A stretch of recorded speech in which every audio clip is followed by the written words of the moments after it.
IPL-ന് പിന്നാലെ ടീം ഇന്ത്യയെ കാത്തിരിക്കുന്നത് കടുപ്പമേറിയ ഇംഗ്ലണ്ട് പര്യടനമാണ്.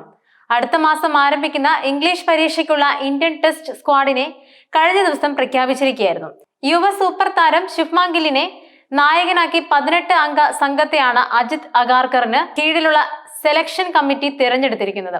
വിരാട് കോഹ്ലി, രോഹിത് ശർമ്മ തുടങ്ങിയ ഇതിഹാസ താരങ്ങളുടെ വിരമിക്കലിന് ശേഷം ഇന്ത്യ കളിക്കുന്ന ആദ്യത്തെ ടെസ്റ്റ് പരമ്പര കൂടിയാണ് ഇംഗ്ലണ്ടിന്റേത്. മികച്ച ഒരുപിടി താരങ്ങളുമായാണ് ഇന്ത്യൻ ടീം ഇംഗ്ലണ്ടിലേക്ക് പറക്കുക. എന്നാൽ റോക്കോയുടെ അസാന്നിധ്യം മറികടക്കാൻ യുവതാരങ്ങൾ ഉൾപ്പെടുന്ന ടീമിന് സാധിക്കുമോ എന്നതാണ് ചോദ്യം. ഇംഗ്ലണ്ട് പര്യടനത്തിനുള്ള ഇന്ത്യൻ ടീമിൽ സ്ഥാനം ലഭിക്കാതെ പോയ ചില കളിക്കാരുണ്ട്. അവരെ ഉൾപ്പെടുത്തി ഒരു ടെസ്റ്റ് 11 തിരഞ്ഞെടുക്കുകയാണെങ്കിൽ ആരൊക്കെ ഇടം പിടിക്കുമെന്ന് നമുക്ക് നോക്കേണ്ടിയിരിക്കുന്നു. തഴയപ്പെട്ടവരുടെ ഇന്ത്യൻ ടെസ്റ്റ് 11 ഓപ്പണിംഗ് ജോഡികൾ യുവതാരം രുതുരാജ് ഗെയ്ക്വാദും ഇടം കയ്യൻ ബാറ്ററും വിക്കറ്റ് കീപ്പറുമായ ഇഷാൻ കിഷനുമായിരിക്കും. സീനിയർ ടീമിന്റെ ടെസ്റ്റ് പരമ്പരയ്ക്ക് മുമ്പ് ഇന്ത്യൻ എ ടീം ഇംഗ്ലണ്ടിൽ പര്യടനം നടത്തുന്നുണ്ട്. അഭിമന്യു ഈശ്വരൻ നയിക്കുന്ന ഈ ടീമിൽ ഉൾപ്പെട്ടിട്ടുള്ളവരാണ് രുതുരാജും ഇഷാനും. പക്ഷേ ഇന്ത്യൻ സീനിയർ ടീമിൽ ഇടം പിടിക്കാൻ 2 പേർക്കുമായില്ല. ഇന്ത്യൻ ക്രിക്കറ്റിലെ അടുത്ത സൂപ്പർ താരമെന്നും ഭാവി ക്യാപ്റ്റൻ എന്നുമെല്ലാം ഒരു സമയത്ത് ചൂണ്ടിക്കാണിക്കപ്പെട്ടയാളാണ് രുതുരാജ്. പക്ഷെ ഇപ്പോൾ അദ്ദേഹം പുതിയ ടീമിൽ നിന്നും അപ്രത്യക്ഷനായിക്കൊണ്ടിരിക്കുകയാണ്.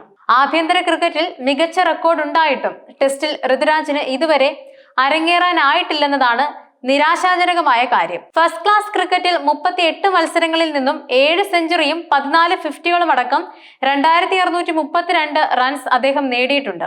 ഇഷാന്റെ കാര്യമെടുത്താൽ ടെസ്റ്റിൽ അരങ്ങേറിയ ശേഷം വേണ്ടത്ര അവസരങ്ങൾ ലഭിക്കാതെ തഴയപ്പെടുകയാണ്. വെറും 2 ടെസ്റ്റുകളിൽ മാത്രമേ അദ്ദേഹം കളിച്ചിട്ടുള്ളൂ. ഒരു 50 ഉൾപ്പെടെ 78 റൺസും നേടിയിട്ടുണ്ട്. രുതുരാജ് ഇഷാൻ ജോഡിക്ക് ശേഷം ഇന്ത്യൻ ടീമിനായി 3-ാം നമ്പറിൽ കളിക്കുക ദേവ്ദത്ത് പടിക്കലാണ്. ഇത്തവണത്തെ ഇംഗ്ലണ്ട് പര്യടനത്തിൽ പരിക്ക് കാരണമാണ് അദ്ദേഹം ഒഴിവാക്കപ്പെട്ടതെന്നാണ് സൂചനകൾ. കഴിഞ്ഞ ഓസ്ട്രേലിയൻ പര്യടനത്തിൽ ദേവ്ദത്ത് ടീമിന്റെ ഭാഗമായിരുന്നു. ഇന്ത്യൻ മധ്യനിരയിലേക്ക് വന്നാൽ അവിടെ 4-ാം നമ്പറിൽ സ്റ്റാർ ബാറ്റർ ശ്രേയസ് അയ്യരാണ്. തകർപ്പൻ ഫോമിലായിട്ടും അദ്ദേഹത്തെ സെലക്ടർമാർ ഇംഗ്ലണ്ട് പര്യടനത്തിലേക്ക് പരിഗണിച്ചില്ല. ആഭ്യന്തര ക്രിക്കറ്റിൽ മുംബൈക്കായി മിന്നിച്ച ശ്രേയസ് ഇന്ത്യൻ കുപ്പായത്തിലും ഇപ്പോൾ IPL-ലുമെല്ലാം ഗംഭീരമായാണ് ബാറ്റ് വീശുന്നത്. ശ്രേയസിന് ശേഷം 5-ാമൻ മലയാളി താരം സഞ്ജു സാംസണാണ്. ആഭ്യന്തര ക്രിക്കറ്റിൽ മികച്ച റെക്കോർഡാണ് അദ്ദേഹത്തിന്റേത്. പക്ഷെ ഇതുവരെ ടെസ്റ്റിൽ അരങ്ങേറാൻ അദ്ദേഹത്തിനായിട്ടില്ല.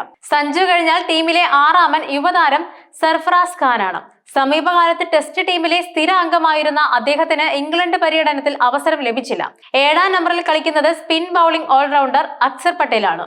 3 ഫോർമാറ്റുകളിലും ടീമിലെ സജീവ സാന്നിധ്യമായിരുന്ന അദ്ദേഹം തികച്ചും അപ്രതീക്ഷിതമായിട്ടാണ് ഇംഗ്ലണ്ട് പര്യടനത്തിൽ തഴയപ്പെട്ടത്. ഇന്ത്യൻ ടീമിൽ നിന്നും തഴയപ്പെട്ടവരുടെ 11-ൽ 8-ാം നമ്പറിലുള്ളത് യുവ സ്പിൻ ബൗളിംഗ് ഓൾറൗണ്ടർ തനുഷ് കോട്ടിയാനാണ്. അടുത്തിടെ വിരമിച്ച ഇതിഹാസ ഓഫ് സ്പിന്നറും ഓൾറൗണ്ടറുമായ അശ്വിന്റെ പിൻഗാമി എന്ന് ചൂണ്ടിക്കാണിക്കപ്പെടുന്നയാളാണ് അദ്ദേഹം. ടീമിന്റെ പേസ് ആക്രമണത്തിന് ചുക്കാൻ പിടിക്കുക പരിചയസമ്പന്നനായ മുഹമ്മദ് ഷമിയാണ്. ഇംഗ്ലണ്ട് പര്യടനത്തിൽ ഇടം ലഭിക്കാതെ പോയ സർപ്രൈസ് താരം കൂടിയാണ് അദ്ദേഹം. ഷമിയെ കൂടാതെ ടീമിലെ മറ്റ് പേസർമാർ ഹർഷിത് റാണയും മുകേഷ് കുമാറുമാണ്. ഹർഷിത്തിന് ഉറപ്പായും അവസരം കിട്ടുമെന്നും പ്രതീക്ഷിച്ചിരുന്നെങ്കിലും നറുക്ക് വീണത് പ്രസിദ്ധ് കൃഷ്ണയ്ക്കാണ്.